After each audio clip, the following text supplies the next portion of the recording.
గౌరవనీయ ఉప ముఖ్యమంత్రి ప్రజలందరూ టీవీల దగ్గర చూస్తున్నారు పవన్ కళ్యాణ్ గారు.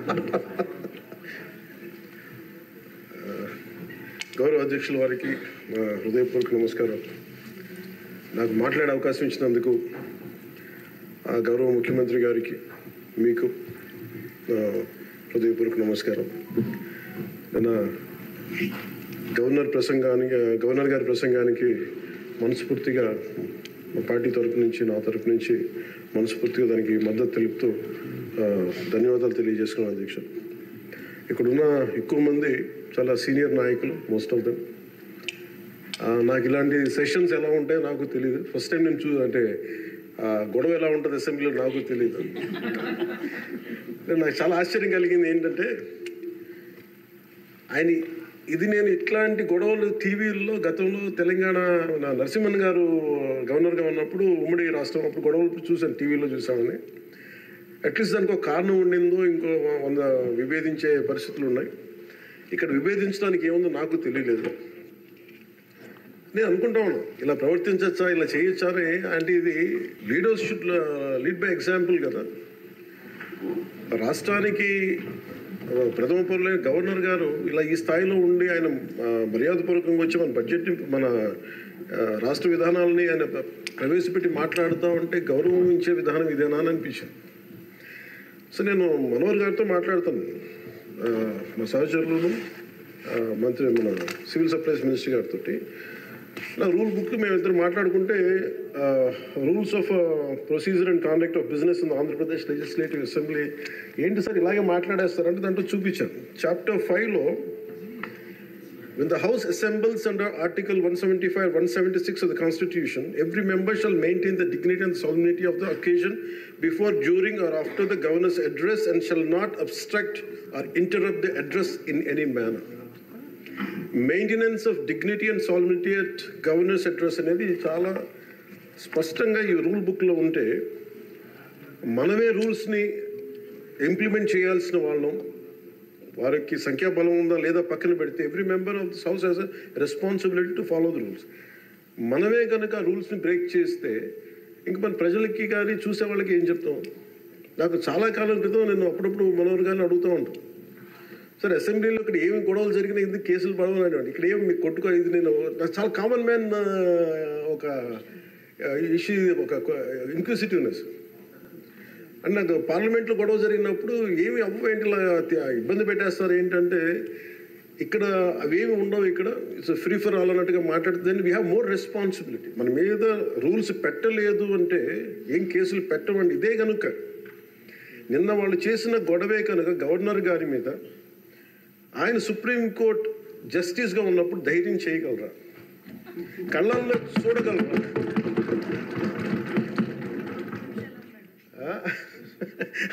నాకు అదే అనిపించింది. అంటే గౌరవించాల్సింది పోయి ఈ విధానం ఏంటనిపించింది. నిన్న టీవీ వాళ్ళని అడిగారు, మీరు వీళ్ళు వైసీపీ నాయకులు ఇలా మాట్లాడారు కదా, మీ ఇదేంటి అని. YCP synonym for ruckus. అంటే గొడవకు కానీ బూతులకు కానీ వాళ్ళు పర్యాయ పదం అయిపోయారు. అంటే నిన్న చూసిన గొడవ జరిగిన తర్వాత నాకు నిజంగా అనిపించింది, గౌరవ ముఖ్యమంత్రి గారు అన్ని సంవత్సరాలు వాళ్ళు ఎలాగా వాళ్ళని తట్టుకొని నిలబడ్డారో ఆయనకి హ్యాట్స్ ఆఫ్ తెలియజేస్తాడు. అది ఎంత గట్స్ ఉండాలి, ఎంత దమ్ము ఉండాలి, ఎంత ధైర్యం ఉండాలి. అలాగే నాకు నిన్న గొడవలు జరుగుతుంటే నాకు అనిపించింది, నాకు ఇవే గుర్తొచ్చినాయి అధ్యక్ష. వాళ్ళు ఎప్పుడైతే పేపర్లు విసిరేసి అక్కడ దాకా వచ్చారో నాకు గుర్తొచ్చింది వివేకానంద రెడ్డి గారి హత్య గుర్తొచ్చింది. అంటే వాళ్ళ విధ్వంస విధానం చూశాను. అలాగే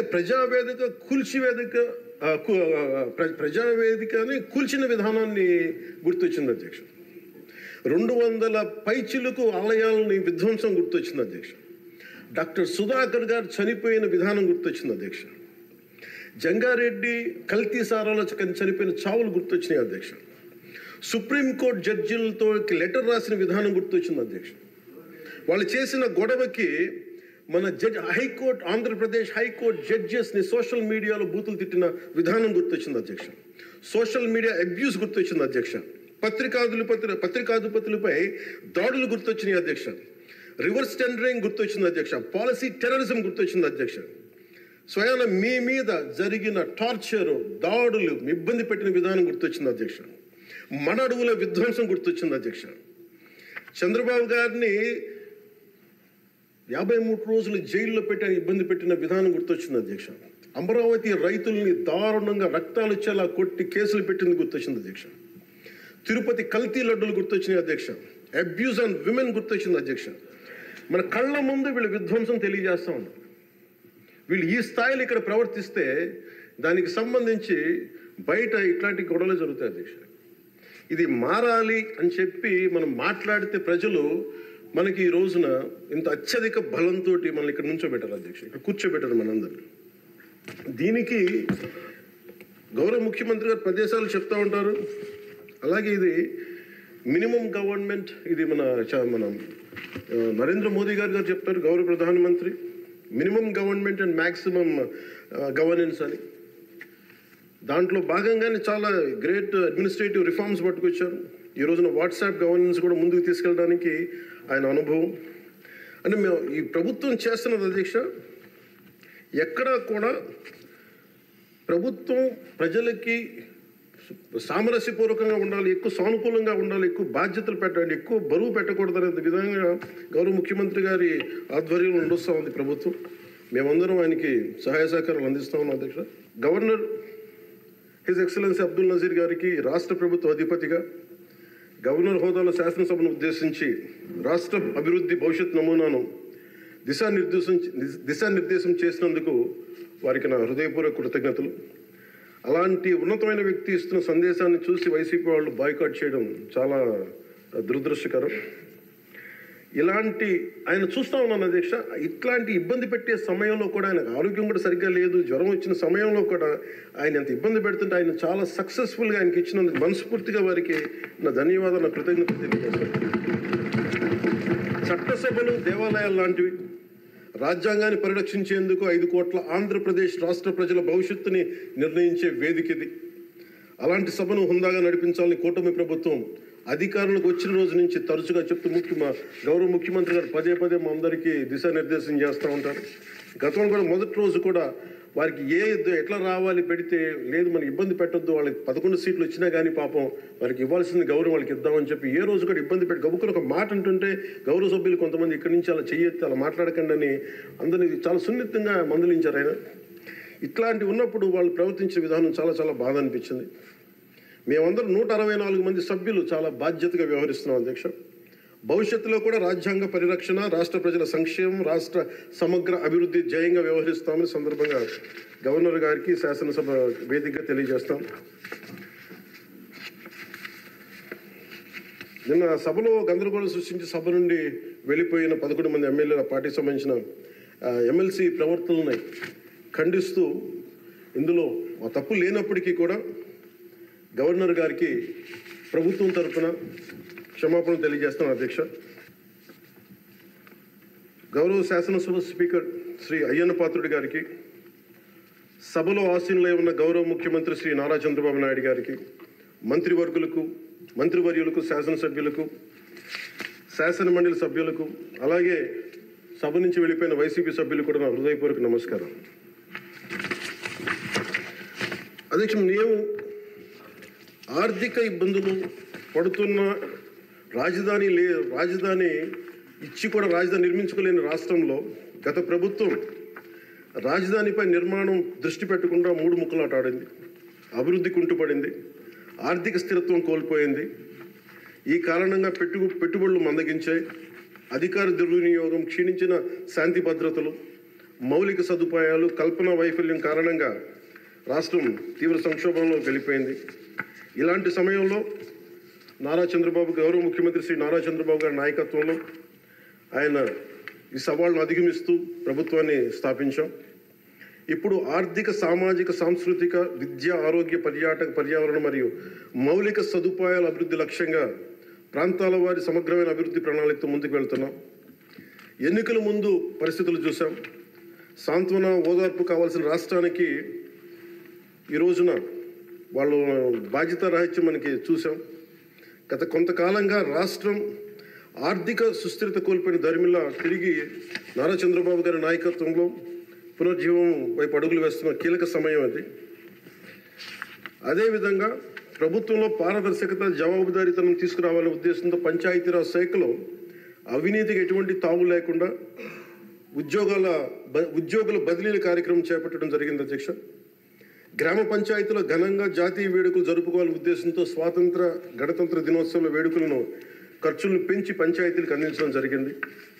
ప్రభుత్వం అధికారంలోకి వచ్చిన వెంటనే ఒకే రోజు 13,326 గ్రామ సభలు నిర్వహించి ప్రపంచ రికార్డు సాధించామన్న ఈరోజు తీసుకున్న నిర్ణయాలను చిత్తశుద్ధితో అమలు చేసేందుకు పల్లె పండుగ పేరుతో కార్యక్రమం రూపొందించి 3 నెలల కాలంలో సంక్రాంతి పండుగ నాటికి రాష్ట్ర వ్యాప్తంగా ప్రతి గ్రామంలో రోడ్లు నిర్మించే చర్యలు తీసుకున్నాం అధ్యక్ష. కేంద్ర ప్రభుత్వం గ్రామీణ అభివృద్ధి శాఖ ఆధ్వర్యంలో ప్రతిష్టాత్మకంగా నిర్వహించే మహాత్మా గాంధీ జాతీయ ఉపాధి హామీ పథకం ద్వారా విడుదలవుతున్న నిధులను పూర్తి స్థాయిలో సద్వినియోగం చేసుకుంటూ అభివృద్ధి కార్యక్రమాలకి వినియోగం చేస్తూ కేంద్ర ప్రభుత్వం చేత ప్రశంసలు అందుకుంటున్న విషయాన్ని సందర్భంగా మీకు తెలియజేస్తాం అధ్యక్ష. దాదాపు 4,500 కోట్ల వ్యయంతో 30,000 అభివృద్ధి కార్యక్రమాలను ప్రారంభించి రాష్ట్ర వ్యాప్తంగా 4,300 కిలోమీటర్ల సీసీ రోడ్లు నిర్మాణం చేపట్టడం జరిగింది అధ్యక్ష. గత ప్రభుత్వం 5 ఏళ్ల హయాంలో 1,800 కిలోమీటర్ల సీసీ రోడ్లు నిర్మాణం చేస్తే కేవలం 6 నెలల కాలంలో గౌరవ ముఖ్యమంత్రి శ్రీ నారా చంద్రబాబు గారి నాయకత్వంలో కూటమి ప్రభుత్వం 4,300 కిలోమీటర్ల నిర్మాణం చేపట్టింది. ఇప్పటికీ 3,000 కిలోమీటర్లు పూర్తి కాగా ఇంకో 1,300 కిలోమీటర్ల రోడ్ల నిర్మాణం ముగింపు దశకి చేరుకునే అధ్యక్ష. ఇవే కాకుండా పాడి రైతుల ఆదాయాన్ని పెంచేలా, పాడి పశువులకి రక్షణ కల్పించే ఉద్దేశంతో రాష్ట్ర వ్యాప్తంగా 22,500 గోకులాలని నిర్మాణం చేపట్టడం జరిగింది అధ్యక్ష. గత ప్రభుత్వం 5 ఏళ్ల కాలంలో కేవలం 268 మినీ గోకులాలు మాత్రమే నిర్మించింది అధ్యక్ష. వాళ్ళు 5 సంవత్సరాల కాలంలో వాళ్ళు నిర్మించింది 268 మినీ గోకులాలు అధ్యక్ష. ఎన్డీఏ ప్రభుత్వం నారా చంద్రబాబు గారి నాయకత్వం వచ్చింది 22,500 గోకులాల మీద నిర్మాణం చేపట్టడం జరిగింది. అలాగే పంచాయతీరాజ్ శాఖ నుంచి ప్రత్యేకించి గత ప్రభుత్వం ప్రతి శాఖలో కూడా అవినీతిని నిధుల మళ్లింపు, దుబారా ఖర్చులు, నిర్లక్ష్య ధోరణి, భవిష్యత్ అవసరాలపై దృష్టి పెట్టకపోవడం వంటి కారణాలతో రాష్ట్ర భవిష్యత్తు వెనక్కి వెళ్ళింది అధ్యక్ష. దాని మీద గవర్నర్ గారి ప్రసంగం గ్రామీణాభివృద్ధి ప్రాముఖ్యత గురించి చాలా బలంగా నొక్కి చెప్పారు. రాష్ట్ర అభివృద్ధి గ్రామాలే బలమైన పునాదికి ఈ ప్రభుత్వం నమ్మి ఆచరించి చూపిస్తుంది. గ్రామ సభల నిర్వహణ, ఉపాధి హామీ పనులు, గ్రామీణ మౌలిక వనరుల అభివృద్ధి, తాగునీటి సరఫరా, పారిశుద్ధ్య సౌకర్యాల ఒక ఉద్యమంగా పల్లి పండుగను ముందుకు తీసుకెళ్తున్నాం అధ్యక్ష. ఈ ప్రయత్నాల ద్వారా విజన్ 2047కి అనుగుణంగా మన రాష్ట్రంలోనే దేశంలోనే నెంబర్ 1 లక్ష్యంగా నిలబెట్టాలని మనస్ఫూర్తిగా మేమందరం కృషి చేస్తున్నాం అధ్యక్ష. అదేవిధంగా రాష్ట్రంలో ప్రతి ఇంటికి స్వచ్ఛమైన తాగునీరు అందించేందుకు ప్రతి ఇంటికి పంప్ కనెక్షన్, నీటి కనెక్షన్ ఇవ్వాలనే ఉద్దేశంతో కేంద్ర జలశక్తి సహకారంతో ఆధ్వర్యంలో చేపట్టిన జల్ జీవన్ మిషన్ గత ప్రభుత్వం నిర్వీర్యం చేశారు. దాన్ని ఎక్కడ పైప్ లైన్లు వేస్తున్నాం, ఎందుకు వేస్తున్నాం కూడా తెలియకుండా నీటి వనరులు లేని చోట పైప్ లైన్లు వేశారు. అలా నిధులను చాలా దుర్వినియోగం జరిగింది. ఇప్పుడు దాన్ని ముందుకు తీసుకెళ్తున్నాం అధ్యక్ష. అలాగే మేము వచ్చినప్పుడు ఎన్నికల సమయంలో కుల గణన మాత్రమే కాదు, యువతలో నైపుణ్య గణన జరగాలని మేమందరం కోరుకున్నాం అధ్యక్ష, గౌరవ ముఖ్యమంత్రి గారి ఆధ్వర్యంలో. దాని ప్రకారమే విద్యాశాఖ మంత్రి, హెచ్ఆర్డి మినిస్టర్ శ్రీ గౌరవ మంత్రివర్యులు శ్రీ నారా లోకేష్ గారి ఆధ్వర్యంలో ఈ రోజున ఇక్కడ మనకి మంగళగిరిలో దాన్ని పైలట్ ప్రాజెక్టుగా ఈ స్కిల్ డెవలప్మెంట్కి సంబంధించిన సెన్సస్ జరుగుతూ ఉంది అధ్యక్ష. మనస్ఫూర్తిగా వారికి నా ధన్యవాదాలు కృతజ్ఞతలు తెలియజేస్తాను అధ్యక్ష. అలాగే ఆయన నాయకత్వంలో వీసీల నియామకం 10 మెరిట్ ఓరియంటెడ్, బీసీలని కాదు అన్ని కులాలకి న్యాయం జరిగేలాగా దాదాపు 10 మంది మెరిట్ ఓరియంటెడ్ వీసీలు నియమించింది. మనస్ఫూర్తిగా వారికి నా అభినందనలు తెలియజేస్తాను అధ్యక్ష.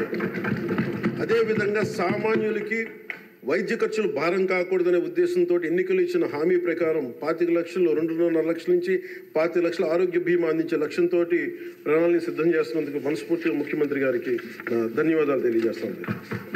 ఇందులో భాగంగా గత ప్రభుత్వం 1,000 రూపాయల పెన్షన్ పెంచడానికి 5 ఏళ్ల సమయం తీసుకుంటే కూటమి ప్రభుత్వం అధికారంలో వచ్చిన నెల రోజుల్లోనే గౌరవ ముఖ్యమంత్రి శ్రీ నారా చంద్రబాబు నాయుడు గారి నాయకత్వంలో 1,000 రూపాయల పెన్షన్ పెంచి ప్రభుత్వ యంత్రాంగంలోని 1వ తేదీనే పెన్షన్ పంపిణీ కార్యక్రమాన్ని చాలా దిగ్విజయంగా పూర్తి జరుగుతుంది. అలాగే ఆడబిడ్డలకు ఇచ్చిన మాట నిలబెట్టుకుంటూ సంవత్సరానికి 3 ఉచిత గ్యాస్ సిలిండర్లని అందజేస్తాం అధ్యక్ష.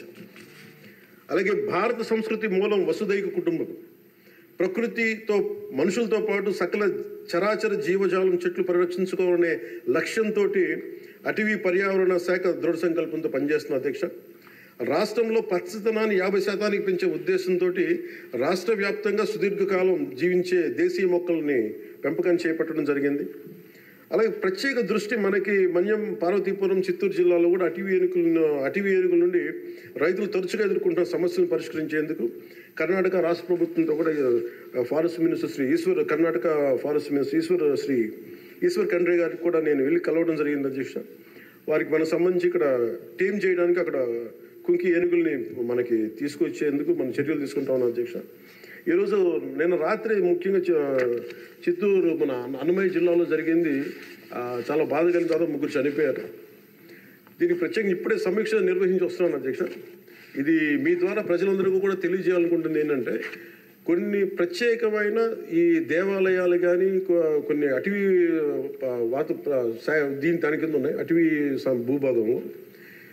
నిన్న జరిగిన ఇన్సిడెంట్ అధ్యక్ష, అది రెగ్యులర్ రూట్ వాళ్ళు వాళ్ళది అధ్యక్ష. ముఖ్యంగా ఫారెస్ట్ డిపార్ట్మెంట్ చెప్పింది ఏంటంటే, మీరు షార్ట్ కట్ కోసం ఎక్కడైతే ఏనుగులు ఉంటాయో అటు సైడ్ వెళ్ళారు అధ్యక్ష. ఆ వెళ్ళిన వ్యక్తి కూడా గతంలో అతని మీద రెడ్ స్టాండర్డ్స్ స్మగ్లింగ్ చేసే వ్యక్తి, అతను నాకు తెలిసి ఈ రూట్ అని చెప్పి దాదాపు 30 మందిని తీసుకెళ్ళండి అధ్యక్ష. అందుకని చిన్న ఏనుగు ఉంటే ఒక గున్న ఏనుగు లాంటిది, దాన్ని అది చూసి దాన్ని పంపించేయడానికి అరిస్తే మిగతా పెద్ద ఏనుగు వచ్చి దాడి చేసిన అధ్యక్ష. అందులో ప్రత్యేకించి ఈ ఏనుగులు సంచరించే ప్రాంతాల నుండి ప్రజలందరికీ కూడా మీ ద్వారా నేను తెలియజేస్తుంది, మీరు ప్రిస్క్రైబ్డ్ రూట్స్లోనే మీరు దయచేసి ఫారెస్ట్ ఎవరైతే నిర్దేశించిన రహదారులోనే వెళ్ళండి మీరు అని చెప్పి మీరు దయచేసి మీ ఉద్దేశం తెలియజేస్తాం. లేదంటే అవి వాటి ఉంటున్న ఏరియాలోకి మన ప్రాంతాల్లోకి వెళ్ళి మనం ఆపదను కొని తెచ్చుకుంటామని మీకు తెలియజేస్తూ వాళ్ళకి ప్రజలు కూడా దీన్ని తెలుసుకోవాలని మీ ద్వారా తెలియజేస్తాం అధ్యక్ష. ప్రభుత్వం వచ్చిన వెంటనే గత ప్రభుత్వం అటవీ శాఖ మంత్రిగా పనిచేసిన వాళ్ళు కూడా 77 ఎకరాల అధ్యక్ష 77 ఎకరాల అటవీ భూమిని వాళ్ళు అన్యాక్రాంతం జరిగింది అధ్యక్ష. గౌరవ ముఖ్యమంత్రి నారా చంద్రబాబు గారి నాయకత్వంలో తిరిగి 77 ఎకరాలు మనం సీజ్ చేయడం జరిగింది అధ్యక్ష. తిరిగి దాని తగ్గ శిక్షలు పడేలాగా చర్యలు తీసుకుంటాం అధ్యక్ష. గత ప్రభుత్వం తరచుగా ఎర్రచందనం స్మగ్లింగ్ గురించి వింటూ ఉండేవాళ్ళం. విదేశాల్లో ఎన్నోసార్లు మన రాష్ట్ర సంపద నుంచి ఎర్రచందనం పట్టుబడింది. ఉదాహరణకి మీకు ఒక సంఘటన చెప్తాను అధ్యక్ష. ఎంత నెగ్లిజెంట్గా ఉన్నారంటే, నేను కుంకి ఏనుగుల గురించి కర్ణాటకకి వెళ్ళాను అధ్యక్ష. వెళ్తే అక్కడ కర్ణాటక ఫారెస్ట్ డిపార్ట్మెంట్ వాళ్ళు చెప్తుంది ఏంటంటే, వాళ్ళకి థ్యాంక్ యూ చెప్తున్నారు. థ్యాంక్ యూ అని మీ వల్ల 125 కోట్ల ఆదాయం వచ్చిందని చెప్తున్నారు మీ ఆంధ్రప్రదేశ్ వల్ల. నాకు అర్థం కాలేదు ఏంటి సార్ అంటే, మనకి పచ్చని మన ఎర్రచందనం చెట్లు కొట్టేసి కర్ణాటకకి వెళ్ళిపోయినాయి. అక్కడ కర్ణాటక ఫారెస్ట్ డిపార్ట్మెంట్ వాళ్ళు పట్టుకొని దాన్ని వాళ్ళు స్వాధీనం చేసుకొని 2 విడతలుగా ఒకసారి 100 కోట్లు ఇంకోసారి 25 కోట్లు మన ఎర్రచందనాన్ని స్వాధీనం చేసుకొని వాళ్ళు ట్రెజరీలోకి జమ అయింది అధ్యక్ష. మన ఫారెస్ట్ డిపార్ట్మెంట్ అధికారులు కూడా తెలియదు అధ్యక్ష. ఇంకా ఆయన అటవీ శాఖ మంత్రి గురించి చెప్పకలే 77 ఎకరాలు స్వాధీనం చేసుకున్నారు కాబట్టి అనేకనంతం జరిగిపోయింది, ఆయన పట్టించుకునే మైండ్లో లేదండి. అంటే ఇంత అడ్డగోలు దోపిడీ జరిగింది అధ్యక్ష. మన ఫారెస్ట్ డిపార్ట్మెంట్ కూడా నేను అడిగే వరకు నేను వెళ్ళి ఆ రోజు రివ్యూ చేయకుండా ఉండుంటే, ఆ రోజు వెళ్లకుండా కానీ ఉండుంటే ఈ విషయం ఎప్పటికీ బయటకు వచ్చినది కాదు అధ్యక్ష. ఇలాంటి ఎన్ని జరిగినాయో కూడా దీని మీద గౌరవ ముఖ్యమంత్రి గారు ప్రత్యేకించి, ఇది లా అండ్ ఆర్డర్ సంబంధించిన విషయం కూడా కాబట్టి మీరు ప్రత్యేక దృష్టి పెట్టాలి ఫారెస్ట్ డిపార్ట్మెంట్ అనేది కూడా నేను మీ దృష్టికి తీసుకొస్తాను గౌరవ స్పీకర్ గారి ద్వారా. అలాగే వన్యప్రాణుల సంరక్షణ, వాటి ఆక్రమణ వేటను నిషేధించేందుకు అటవీ శాఖ చాలా కఠినంగా వ్యవహరిస్తుంది అధ్యక్ష. తీర ప్రాంతాలను పరిరక్షించేందుకు మడ అడవుల పెంపకంపై ప్రత్యేక దృష్టి పెట్టడం జరిగింది.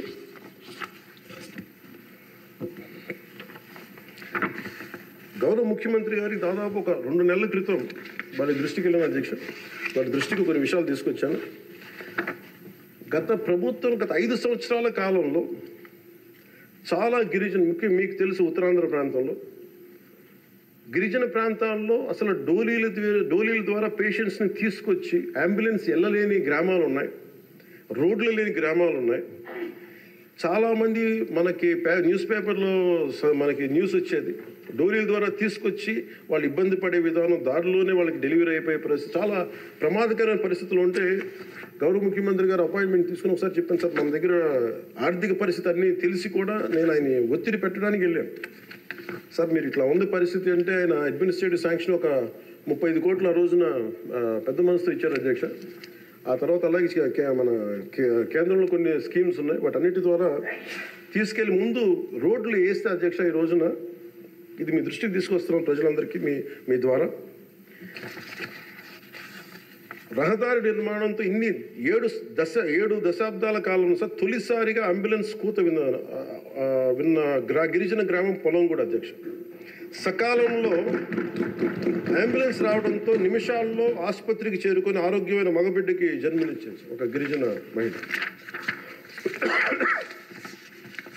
గత ప్రభుత్వ హయాంలో గ్రామీణ అభివృద్ధి కోసం కేటాయించిన నిధులను దారి మళ్లించడం కారణంగా ప్రజల అభివృద్ధికి నోచుకోలేకపోయారు అధ్యక్ష.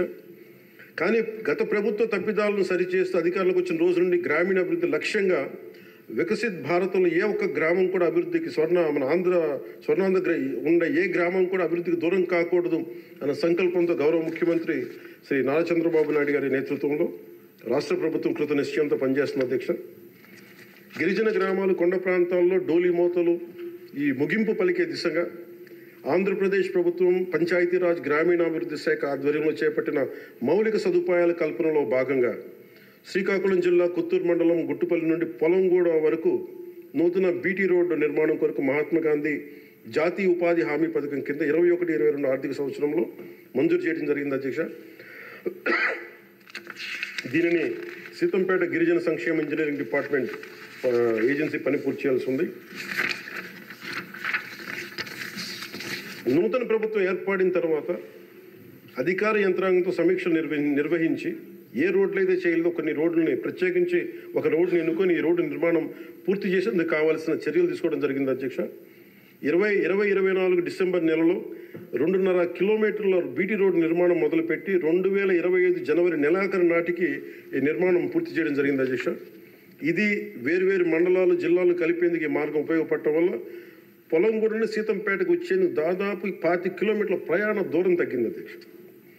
రోడ్డు నిర్మాణ కారణంగా 23 ఫిబ్రవరి 2 రోజుల క్రితం 25 నాడు తొలిసారిగా ఇందాక మీకు చెప్పినట్టుగానే అంబులెన్స్ కూతురు గ్రామ ప్రజలు విన్నారు అధ్యక్ష.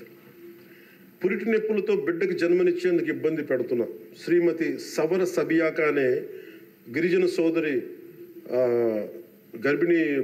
గిరిజన సోదరి మహిళ ఈ నూతన రహదారి మీదుగా నిమిషాల వ్యవధిలో హిరమండలంలోని ప్రాథమిక ఆరోగ్య కేంద్రానికి తీసుకురావడం జరిగింది అధ్యక్ష.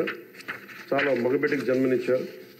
ఈ రహదారి ఏర్పాటు ద్వారా 6 గిరిజన గ్రామాలకు సంబంధించిన 1260 మంది డోలీ మోతల కష్టాలని నారా చంద్రబాబు నాయుడు గారి నాయకత్వంలో ఈ రాష్ట్ర ప్రభుత్వం తీర్చింది అధ్యక్ష.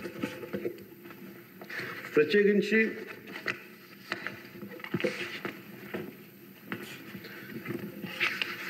ప్రధానమంత్రి గారికి ప్రత్యేక ధన్యవాదాలు మనందరికీ తెలియజేయాల్సిన, గౌరవ సభ్యులందరికీ తెలియజేయాల్సిన బాధ్యత ఉంది అధ్యక్ష. ఆంధ్రప్రదేశ్ గత వారి పాలనలో, వైసీపీ పాలనలో నలిగిపోతున్న దశలో ఏ ఒక్కరికి కూడా నేను ఎంత నిర్లక్ష్యంగా, ఎంత దుర్మార్గంగా ప్రవర్తించిన విధానం ఇక్కడే చట్టసభలో అలా ప్రవర్తిస్తున్న రియల్ లైఫ్లో మీకు వాస్తవానికి వాళ్ళు ఎలా చేశారో తెలుసు. ఇలాంటి పరిస్థితుల్లో ఇంకొకసారి వాళ్ళ ప్రభుత్వం వస్తే పరిస్థితులు ఏమవుతాయి? దాదాపు సుదీర్ఘ 4 దశాబ్దాల అనుభవం ఉన్న ఆయన్నే, గౌరవ ముఖ్యమంత్రి గారినే 53 రోజులు జైల్లో పెట్టి యువ నాయకులు, ఐటీ మంత్రివర్యులు వారు నారా లోకేష్ గారిని కూడా జైల్లో పెట్టడానికి ఇబ్బందులు పెట్టి ప్రయత్నాల్లో మనకి అచ్చెన్నాయుడు గారు, గౌరవ మంత్రి అచ్చెన్నాయుడు గారిని ఇబ్బంది పెట్టిన విధానం ఇక్కడ మొదటి మీరు వచ్చినప్పుడు ఎంతమంది ఇబ్బంది పడ్డారు అంటే మొత్తం దాదాపు 90% హౌస్ చేతులు ఎత్తారు అధ్యక్ష ఆ రోజున. అలాంటి పరిస్థితుల నుంచి నేను కోరుకుంది ఒకటే అధ్యక్ష, ఆ రోజున ఆంధ్రప్రదేశ్ 5 కోట్ల మంది ప్రజలకి మేము అండగా ఉండాలి, దానికి ఏమి చేయాలని చెప్పి ఎక్కడా కూడా ఓట్లు చీలకూడదని చెప్పిన తర్వాత చెప్పితే నన్ను తిట్టు లేదా అధ్యక్ష, అందరూ తిట్టిన. కానీ ఈరోజు నాకు ఆనందం ఏముందంటే అధ్యక్ష, ఈ రోజున గౌరవ ప్రధానమంత్రి నరేంద్ర మోదీ గారి దృష్టికి తీసుకెళ్ళి కేంద్ర నాయకత్వానికి తీసుకెళ్ళి ఆ రోజున మాకు ఇది కావాలి, మీరు చేయాలి అని చాలా ఇంపాసిబుల్ టాస్క్లు అడిగాం అధ్యక్ష ఆ రోజున. ముఖ్యంగా విశాఖ స్టీల్ ప్లాంట్ అధ్యక్ష. విశాఖ స్టీల్ ప్లాంట్ అధ్యక్ష మీకు తెలిసిందే ఇది, కానీ ఒకసారి మన అందరం కూడా దీన్ని గుర్తు చేసుకోవాల్సిన అవసరం చాలా ఉంది అధ్యక్ష. ఇది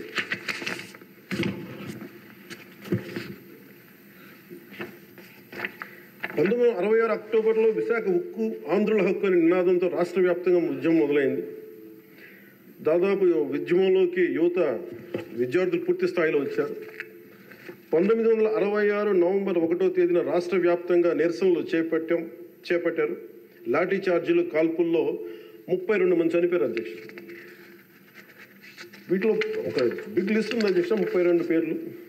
ఉదాహరణ కొన్ని పేర్లు చూస్తున్న అధ్యక్ష: టి సన్యాసిరావు, అంజూరి అప్పారావు, తంగిళ్ళ సత్యం, పోలినేని ఏసయ్య, మస్తాన్, హబీబుల్లా రెహమాన్, బాలమురళీకృష్ణ, సాంబశివరావు, పరాంకుశ్ దాస్. తెలంగాణ జగిత్యాల నుంచి సాయిరెడ్డి, కాకినాడ నుంచి బాబురావు గారు కానీ, ఇలా పీలేరు, ఆదిలాబాద్, వరంగల్, పలాస, ఈ ఉమ్మడి రాష్ట్రం నుంచి ఇంతమంది చనిపోయారు అధ్యక్ష. ఇది ఒక ఇంపాసిబుల్ టాస్క్ అధ్యక్ష. దీనిని ప్రైవేటీకరణ జరిగిపోతుంది అని అంటే ఎంత బలమైన ఇబ్బందులు పెట్టారంటే అధ్యక్ష. ఆ రోజున ఈ రోజున కూర్చోబెట్టి వీళ్ళు చాలా ఎక్కువ మాట్లాడుతూ ఉన్నారు. వీళ్ళు ఆ రోజున 21 జనవరి 27న విశాఖ ఉక్కు పరిశ్రమలో పెట్టుబడుల ఉపసంహరణ డిస్ఇన్వెస్ట్మెంట్ కేంద్రం ప్రకటన చేశారు అధ్యక్ష. ఆ రోజున వీళ్ళు మద్దతు పలికారు అధ్యక్ష.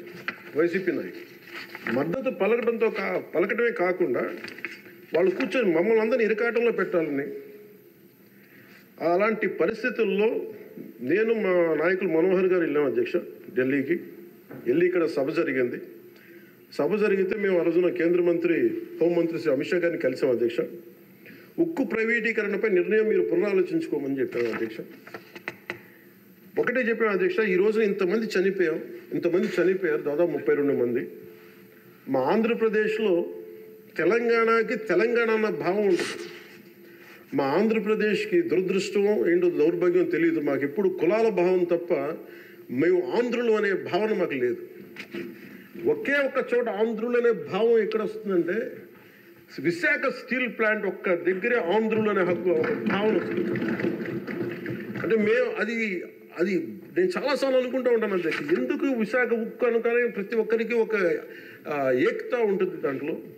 దాంట్లో ఐడెంటిటీ ఎందుకు ఉంటుందని ఆలోచిస్తే అధ్యక్ష, 32 మంది యువకుల బలిదానం, దాని శక్తి దానికి ఉంటుంది అధ్యక్ష. అది కదిపేస్తుంది. అలాంటిది నేను ఒకటే చెప్పాను. మేము వెళ్ళి, సార్ ఇది కనుక మీరు చేయగలిగితే అది ఎవరి చేతుల్లో లేదు, అది మీరు పెద్ద మనసుతో ఆలోచించి డిస్ఇన్వెస్ట్మెంట్ చేయమంటే వాళ్ళు ఒకటి చెప్పారు అధ్యక్ష. మేము గతంలో మీరు ఈ మినీరత్న కంపెనీ ఉంది అధ్యక్ష, దానికి డ్రెడ్జింగ్ కార్పొరేషన్ ఆఫ్ ఇండియా అని, దాన్ని తీసుకోగలిగే కానీ దీన్ని తీసుకోలేమని చెప్పి మాకు కూడా ఏం చెప్పారంటే అధ్యక్ష, ఇది ఇంపాసిబుల్ అన్నట్టుగానే చెప్పారు అధ్యక్ష ఆ రోజున. కానీ నేను 2 చేతులు జోడించి మా ప్రయత్నం మేము చేసాం అధ్యక్ష. అదృష్టవశాత్తు గౌరవ ముఖ్యమంత్రి గారు ముందుకు తీసుకెళ్లారు అధ్యక్ష. ఈ ప్రపోజల్ని చాలా బలంగా తీసుకెళ్లారు ఆయన. అదే ప్రభుత్వం నిన్న అంత గొడవ చేసిన నాయకులు నిన్న వాళ్ళు ఏం చేశారంటే అధ్యక్ష, గతంలో దానిని స్టీల్ ప్లాంట్ని ప్లాట్గా ముక్కలేసి అమ్ముకోవడానికి సిద్ధపడిపోయారు అధ్యక్ష. Really it's a shame. నేను మొన్న స్టీల్ ప్లాంట్ సంఘాల నాయకులు నా దగ్గరికి వస్తే అడిగాను, ఆ రోజున మీరు అంత గోల చేశారు కదా, మీరు మేము ఉన్నప్పుడే ఇంత గోల చేస్తారు, గౌరవ ముఖ్యమంత్రి గారు ఉన్నప్పుడే ఇంత మీరు చాలా ప్రజాస్వామ్యం ఇంత గోల చేస్తారు, ఆ రోజు అతను ఉంటే ఒక్కళ్ళు నోరెత్తిపోయారంటే కొడతారని భయమా మీకు అన్న కామ్ను. అంటే ఇలాంటి పరిస్థితుల నుంచి ఈ రోజున మన స్టీల్ ప్లాంట్కి డిస్ఇన్వెస్ట్మెంట్ని ఆపి తిరిగి పెట్టుబడులు తీసుకొచ్చినందుకు మనకి భారతదేశ ప్రధానమంత్రి శ్రీ నరేంద్ర మోదీ గారికి ప్రత్యేక ధన్యవాదాలు తెలుపుతున్నాను.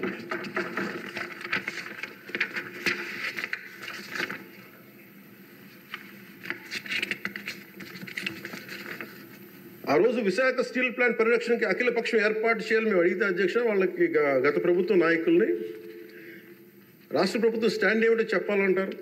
విశాఖ స్టీల్ ప్లాంట్ ప్రైవేటీకరణ జరగకుండా ఉంటే ఎలా ఆపుతారు చెప్పాలని ఇలా కళ్ళబుల్లి కబుర్లు చెప్తే చూస్తూ ఊరుకోమని వాళ్ళు మాట్లాడారు అధ్యక్ష.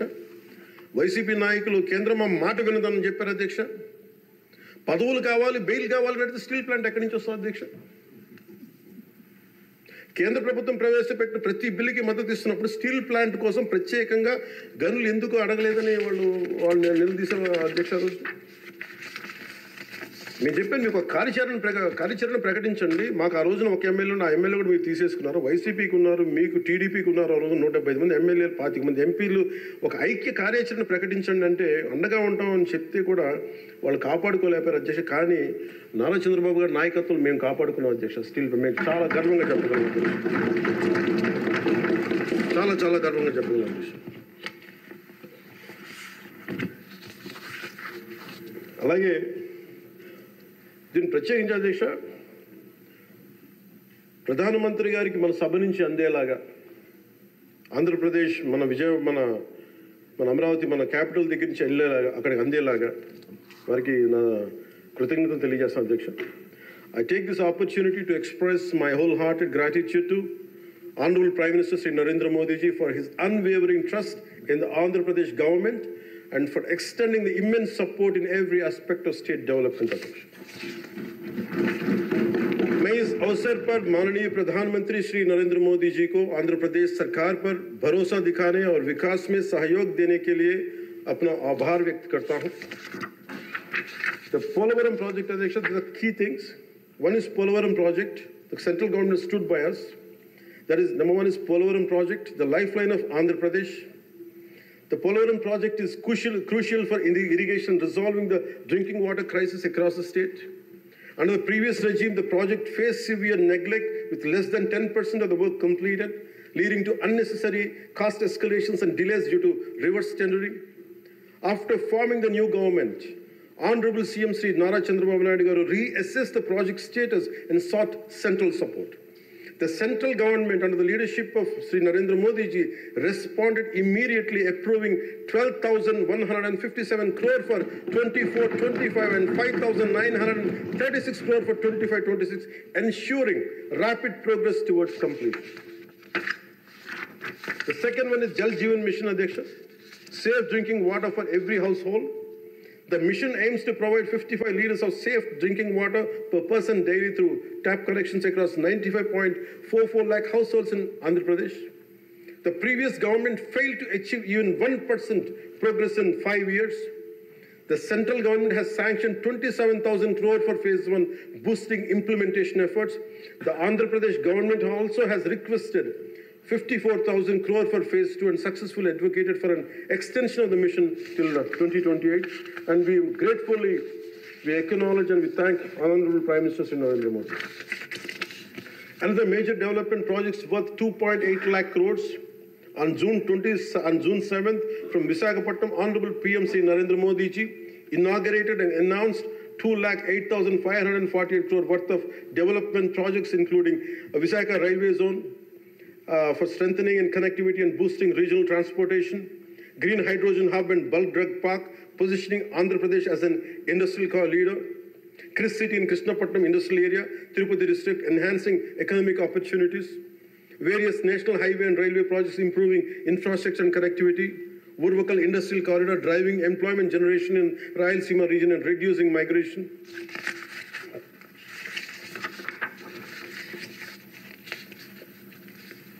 Visakha steel plant, as I said, sir, it holds a very great emotional connection. I'm grateful to Honorable PM for understanding and allocating funds for additional supporting, increasing its financial support from 620 crore to 8,620 crores for 24-25 and 3,295 crore for 25 and 26, ensuring its revival and profitability. We're grateful to Honorable PM Narendra Modi.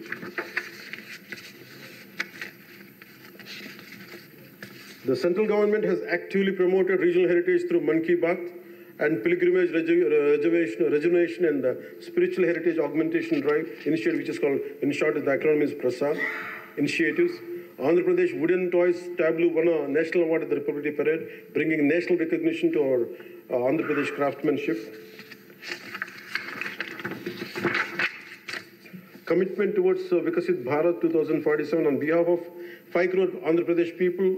We express gratitude to Honorable PM Sri Narendra Modi ji for his unwavering trust in our state government under the leadership of Sri Nara Chandrababu Naidu garu. Under his visionary leadership, Andhra Pradesh is committed to contributing towards a $2 trillion economy as a part of Vikasit Bharat 2047. We all will work relentlessly to achieve Swarnandhra 2047, ensuring a prosperous and a developed Andhra Pradesh.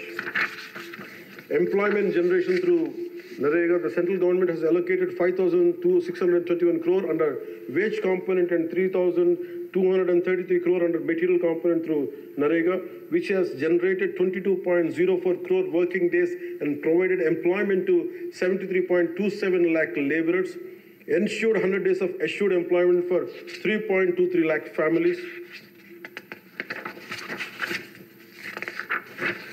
Development of Amaravati and building a world-class capital.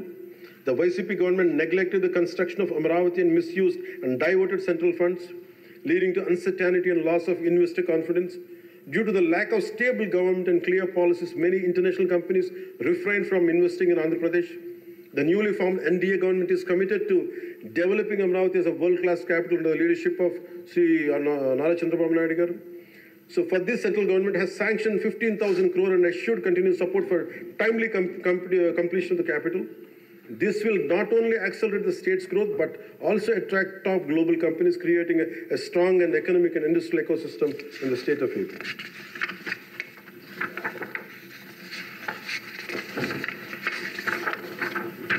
So once again, my sincere thanks to Honorable Sri PM Sri Narendra Modi ji and all esteemed central ministers for their support in transforming Andhra Pradesh into a growth powerhouse. एक बार फिर आंध्र प्रदेश को विकास महाशक्ति में बदलने में उनके समर्थन के लिए माननीय प्रधानमंत्री श्री नरेंद्र मोदी जी और सभी सम्मानित केंद्रीय मंत्रियों को मेरा हार्दिक धन्यवाद। ఈ మాటలు మీకు చెప్పి సెలవు తీసుకున్న అధ్యక్ష, ముఖ్యమంత్రి శ్రీ చంద్రబాబు నాయుడు గారి సలహాలు సూచనలతో మేమందరం ముందుకెళ్తున్నాం అధ్యక్ష. అదేవిధంగా ఎన్ని ఆర్థిక ఇబ్బందులు ఉన్నప్పటికీ ఎన్నికల్లో ఇచ్చిన హామీలని చిత్తశుద్ధిగా చేసేలాగా నిరూపించుకుని మనకు పూర్తి చేసేలాగా ఒక్కొక్క అడుగు వేస్తూ రాష్ట్ర ప్రభుత్వం పనిచేస్తూ ఉంది. ఈ 5 ఏళ్ల కాలం పాటు అభివృద్ధికి దూరమైన రాష్ట్రాన్ని ఎలాగైనా సరే గాడిలో పెట్టాలి, యువతకు ఉపాధి అవకాశాలు కల్పించాలి, ప్రజలకి కనీసం మౌలిక సదుపాయాలు కల్పించాలి, రైతు కన్నీరు పెట్టిన రాష్ట్రంగా ఆంధ్రప్రదేశ్ను తీర్చిదిద్దాలి, రాష్ట్రంలో శాంతి భద్రతలు పరిరక్షించాలి, 2047 నాటికి స్వర్ణాంధ్రప్రదేశ్ సాధించి వికసిత్ భారత్లో $2 ట్రిలియన్ ఎకానమీగా అవతరించి కీలక పాత్ర పోషించాలని ఆకాంక్షిస్తూ ఈ రాష్ట్రం అడుగులు వేస్తున్న అధ్యక్ష.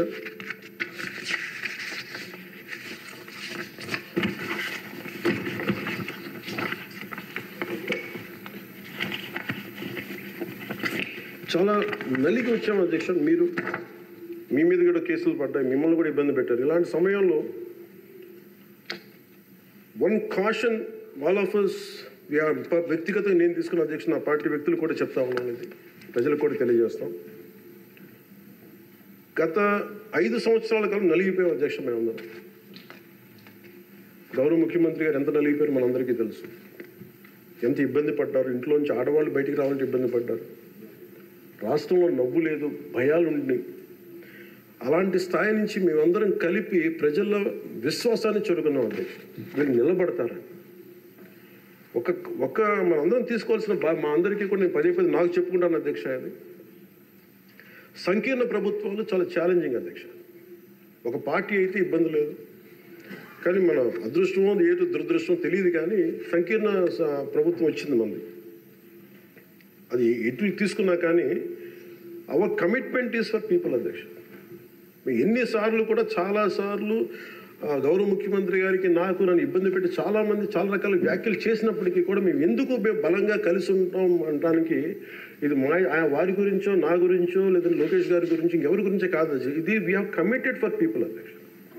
మేము ఆంధ్రప్రదేశ్ ప్రజల కోసం మేము నిలబడి ఉన్నాం అధ్యక్ష. ఇబ్బందిగా ఉంటాయి కొన్ని కానీ సంకీర్ణ ప్రభుత్వం కలిసి లేకపోతే మటుకు ప్రజలకి మేము ద్రోహం చేసిన అవుతాం అధ్యక్ష. ఎట్టి పరిస్థితుల్లో కూడా అధ్యక్ష మేము మీకు మాటిస్తున్నాం, ప్రజలకు మేము మీ ద్వారా మాటిస్తున్నాం. మాలో ఎన్ని ఇబ్బందులు ఎన్ని ఇట్లాంటివి వచ్చినా ఎవరైనా మాట్లాడిన గౌరవ సభ్యులు ఎవరైనా మాట్లాడిన మేము వీటిని అధిగమించి ప్రజల్లో మన్నను చూరుకొని 15 సంవత్సరాలు ఖచ్చితంగా మా ఎన్డీఏ ప్రభుత్వం ఉంటుంది. ఎన్ని ఇబ్బందులు ఉన్నప్పటికీ కింద పడతాం, మీద పడతాం, అవి మా ఇంటి విషయాలు అధ్యక్ష, అవి మన ఇంటి విషయాలు, అవన్నీ మన ఎన్డీఏ కూటమి విషయాలు, మన కుటుంబ విషయాలు. కింద పడతాం, మీద పడతాం, ఒక మాట అనొచ్చు, ఇంకోటి అనొచ్చు, నాకు ఏం అభ్యంతరం. కానీ ఇంకొకసారి మటుకు గవర్నర్ గారికి గౌరవం ఇవ్వని వ్యక్తుల పార్టీ మటుకు ఈ సభలో అడుగు పెట్టకూడదు. వాళ్ళకి కూడా అధికారం రాదు. దీంట్లో మనం ప్రజాస్వామ్యం కేవలం ఎన్నికల విజయాలతో పరిపూర్ణం కాదు అధ్యక్ష. మంచి పరిపాలన అందించాలంటే జవాబుదారీతనంతో కూడిన చర్చలు అవసరం అధ్యక్ష. ప్రతిపక్షం అనేది లేదు. నేను చెప్పాను, మాకంటే ఒక సీట్ వచ్చినా మీరు ప్రతిపక్షంలో కూర్చున్నారు కానీ నేను సంతోషంగా ఉంటానంటే పాపం లేదు. మీ ప్రజలు మీకు ఇవ్వలేదు అవకాశం లేదు. మాకు తామాషా పద్ధతి ప్రకారం పర్సంటేజ్ ప్రకారమే మాకు ఓట్లు మాకు ప్రతిపక్షం కావాలంటే they should go to Germany అధ్యక్ష. అక్కడ ప్రాసెస్ ఉంది, అక్కడ ఫెసిలిటీ ఉంది, అక్కడ సౌలభ్యం ఉంది. మీరందరూ తలా కాంట్రిబ్యూషన్ చేసిన సభ్యులందరూ వాళ్ళకి కూర్చొని ఫ్లైట్ టికెట్లేసి పంపిస్తాం అధ్యక్ష.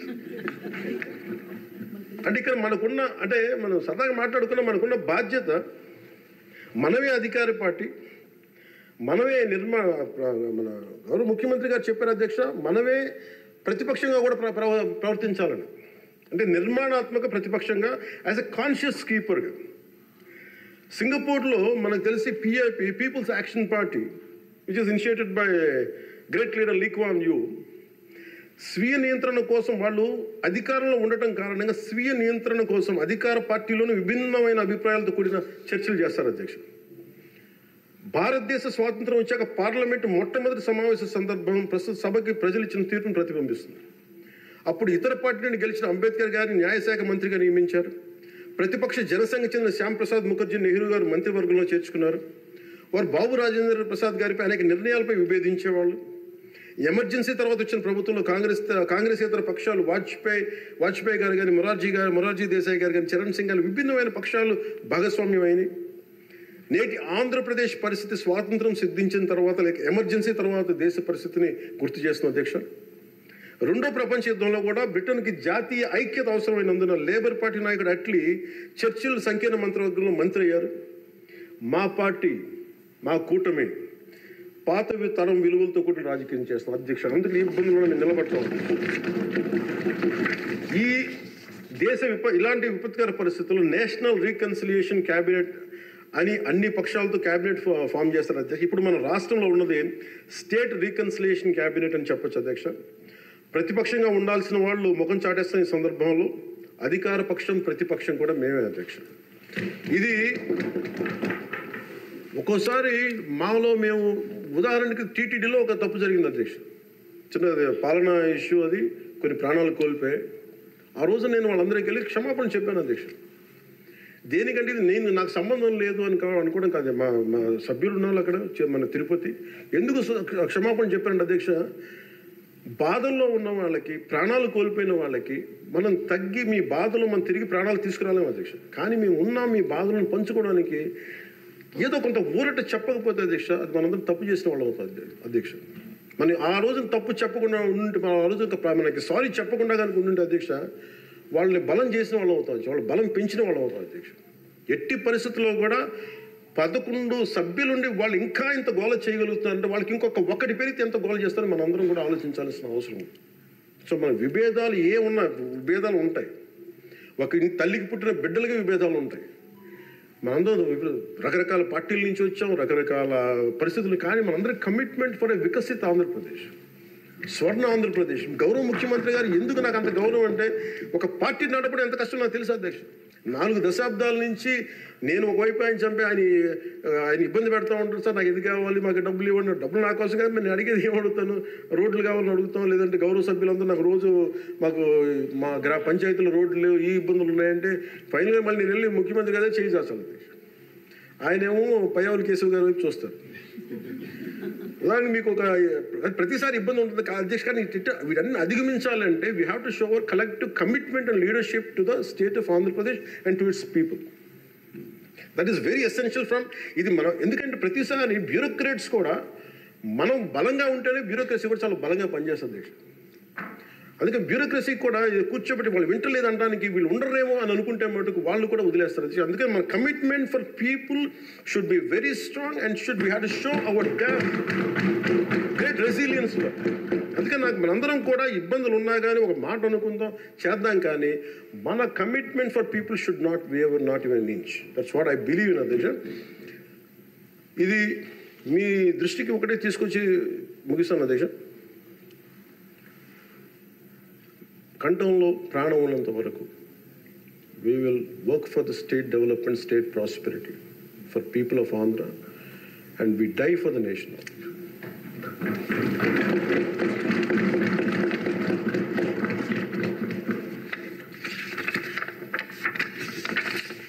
ఇప్పుడు మరోమారు గౌరవ స్పీకర్ గారి ద్వారా గవర్నర్ గారికి మనస్ఫూర్తిగా ధన్యవాదాలు తెలియజేస్తూ, ఎప్పటికప్పుడు మీ సలహాలు సూచనలు అందిస్తూ ప్రభుత్వం నుంచి మంచి పరిపాలన అందించేందుకు సహకరిస్తానని ఆశిస్తున్నాను. ముగింపు వాక్యాలుగా ప్రధాని శ్రీ నరేంద్ర మోదీ గారి మాటల్ని గుర్తు చేసుకుంటున్నాం. Good governance with good intentions is a hall mark of a government. Implementation with integrity is our core passion. And ఈ మాటలు చెప్పిన ముగిస్తాను అధ్యక్ష. నాకు అవకాశం ఇచ్చిన గౌరవ స్పీకర్ గారికి, అలాగే గౌరవ ముఖ్యమంత్రి గారికి, గౌరవ సభ్యులందరికీ, పేరు పేరు అందరికీ, మంత్రివర్యులందరికీ నా ధన్యవాదాలు తెలియజేస్తాను. జై హింద్. గతంలో ఉమ్మడి రాష్ట్రంలో మీరు ముఖ్యమంత్రిగా ఉన్నప్పుడు నేను అటవీ శాఖ మంత్రిగా పనిచేసిన సంగతి మీకు గుర్తుంది. అప్పుడు మీరు ఒక కార్యక్రమం చేపట్టారు, అందరికీ సంతోషకర కార్యక్రమం అది గుర్తు చేయాలని మీ సమావేశం మీకు తెలియజేస్తున్నాను. ఆ రోజుల్లో మీరు గ్రీన్ కార్ప్స్ అని చెప్పి ఒక కార్యక్రమం పెట్టారు సార్. ఇప్పుడు పవన్ కళ్యాణ్ గారు ఆ శాఖలో మంత్రిగా ఉన్నారు, అటవీ శాఖ మంత్రిగా ఉన్నారు. అప్పుడు అటవీ శాఖ ద్వారా కార్యక్రమం చేసాం సార్. అప్పుడు ఉమ్మడి రాష్ట్రంలో సార్ ఉప ముఖ్యమంత్రి గారు 5 లక్షల మంది పిల్లలని సార్ తయారు చేశారు. హై స్కూల్స్ నుంచి జూనియర్ కాలేజ్ నుంచి. విద్యాశాఖ మంత్రి గారు కూడా ఇక్కడ ఉన్నారు సార్, మీరు కూడా వినాలి సార్. 5 లక్షల మంది కుర్రవాళ్ళని పిల్లలు తయారు చేసి గ్రీన్ కార్ప్ అని పేరు పెట్టాం. సార్ ఆఫీసులో కూర్చొని ఒక పిలిపిస్తే 5 లక్షల మంది ఒకే రోజు 5 లక్షల మొక్కలు ప్లాంటేషన్ చేశారు సార్. అటువంటి కార్యక్రమం అనకూడదు, నోరు జరుగుతుంది నాకు. ఈ ప్రభుత్వం వచ్చిన తర్వాత కనుమరుగైపోయింది సార్. మళ్ళీ ఒకసారి విద్యాశాఖ మంత్రి గారు, మీరు ముఖ్యమంత్రి గారు ఆలోచన చేసి ఆ కార్యక్రమం పెట్టండి సార్. చిన్నపిల్లలు 10th క్లాస్ ఇంటర్మీడియట్ పిల్లలు మొక్కలు నాటే కార్యక్రమాల్లో పర్యావరణం మీద అవగాహన వచ్చే కార్యక్రమం మంచి కార్యక్రమం సార్. దాన్ని మళ్ళీ రివైజ్ చేస్తే బాగుంటుందని చెప్పి నా ఆలోచన సార్.